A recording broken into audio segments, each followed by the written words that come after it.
Assalamualaikum warahmatullahi wabarakatuh. Kami dari kelompok 1 PGSDD akan mempresentasikan hasil diskusi kelompok kami tentang topik 1, pemahaman peserta didik dan pembelajarannya, yang beranggotakan Fenty Rohayani, Gayuh Asimuliati, Gozi Mustafa, dan Ilma Almaida Fasa.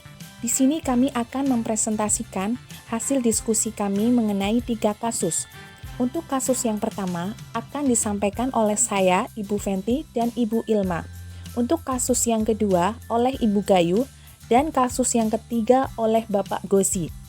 Untuk kasus 1, yaitu mengenai seorang guru matematika di kelas 7 ketika hendak menyampaikan materi mengenai matematika sosial, yakni mencari nilai rata-rata Amin. Untuk memudahkan peserta didik dalam memahami pembelajaran, guru mencoba untuk membuat urutan atau langkah-langkah yang perlu diikuti oleh peserta didik agar dapat mencari nilai rata-rata pada sebuah soal. Kemudian guru meminta peserta didik untuk mengerjakan soal yang telah diberikan. Hasilnya, peserta didik mampu mengerjakan dengan benar sesuai dengan langkah yang telah disiapkan. Beberapa saat kemudian, guru meminta kepada peserta didik untuk mengulangi soal yang sama tanpa melihat urutan pengerjaan soal, dan peserta didik mampu mengerjakannya dengan benar. Untuk pertanyaannya, apa yang membuat peserta didik mampu mengerjakan soal dengan baik pada percobaan kedua, yaitu tanpa melihat urutan pengerjaan soal? Menurut kelompok kami, peserta didik itu mampu mengerjakan dengan baik tanpa melihat urutan pengerjaan, itu karena guru sudah merencanakan terlebih dahulu proses pembelajarannya dengan baik. Misalnya, seperti membuat RPP. Di sini itu jelas karena guru menyiapkan materinya, membuat urutan langkah pengerjaannya, setelah itu meminta siswa untuk mengerjakan, setelah mengetahui diulang untuk mengerjakan soal lagi tanpa melihat urutannya. Kemudian guru tersebut juga sudah menguasai materinya, sehingga mampu menjelaskan materinya dengan baik dengan metode membuat langkah atau urutan, sehingga siswa lebih mudah memahami materi tersebut. Yang ketiga itu guru memahami karakteristik peserta didik, sehingga dalam menyampaikan suatu materi sesuai dengan kebutuhan peserta didiknya. Untuk pertanyaan selanjutnya mengenai metode apa yang dapat diterapkan dan elaborasinya akan dijelaskan oleh Ibu Ilma.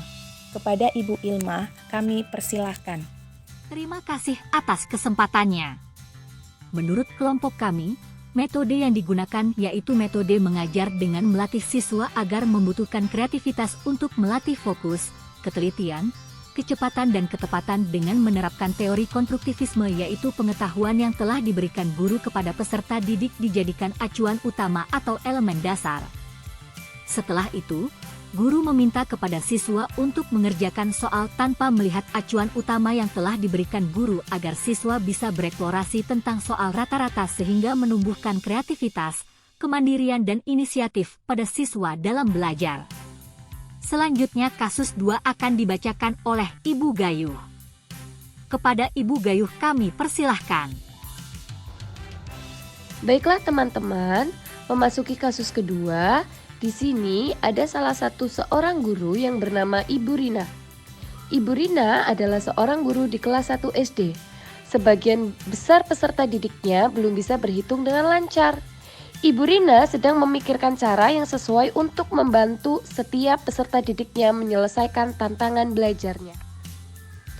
Baiklah teman-teman, pada kasus tersebut, kira-kira menurut kelompok kami, apa yang dapat Bu Rina lakukan untuk membantu peserta didiknya sesuai dengan tahapan perkembangan usia? Lalu yang kedua, mengapa kelompok kami menyarankan hal tersebut? Elaborasikan jawaban Anda dengan menyertai teori yang berkaitan. Baiklah teman-teman, menurut kelompok kami, untuk menyelesaikan kasus yang dialami Ibu Rina, sebaiknya Ibu Rina melakukan pembelajaran dengan menggunakan metode demonstrasi dan alat peraga. Alat peraga sendiri bisa menggunakan alat peraga benda nyata seperti lidi atau manik-manik yang dibawa oleh siswa sendiri agar dapat dipraktekkan secara langsung. Dengan menggunakan metode demonstrasi dan alat peraga dapat membuat pengajaran menjadi lebih jelas dan lebih konkret. Selain itu, dapat memusatkan perhatian peserta didik dan lebih mengarahkan proses belajar peserta didik pada materi yang sedang dipelajari.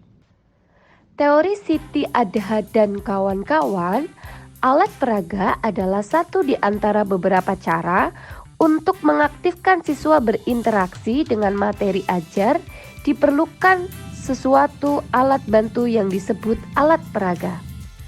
Di sini saya akan menjelaskan hasil diskusi pada poin ketiga mengenai peran Made yang merupakan seorang guru pada mata pelajaran bahasa Indonesia. Pada kasus poin 3, Made mengajarkan materi sesuai dengan buku cetak sebagai panduan dalam mengajarkan tentang teks deskripsi pada peserta didiknya.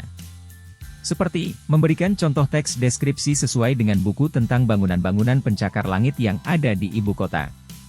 Made juga dapat menyesuaikan dengan contoh yang berbeda. Seperti, memberikan contoh teks deskripsi tentang pantai dan makanan khas di Bali dengan memperhatikan latar belakang setiap peserta didiknya sehingga siswa dapat mengikuti materi yang diajarkan dengan apa yang biasa mereka lihat pada kehidupan sehari-hari untuk dideskripsikan.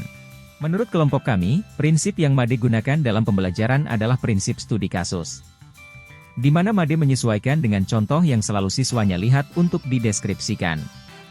Metode studi kasus adalah metode yang bertujuan untuk mempelajari dan menyelidiki suatu kejadian atau fenomena mengenai individu seperti riwayat hidup seseorang yang menjadi objek penelitian. Sehingga metode studi kasus yang Made gunakan memiliki kecenderungan untuk mencari informasi sebanyak mungkin dalam memperoleh informasi yang lebih detail dan mendalam terkait peserta didik. Cukup sekian presentasi dari kelompok 1. Apabila ada kesalahan dalam berucap kami mohon maaf yang sebesar-besarnya.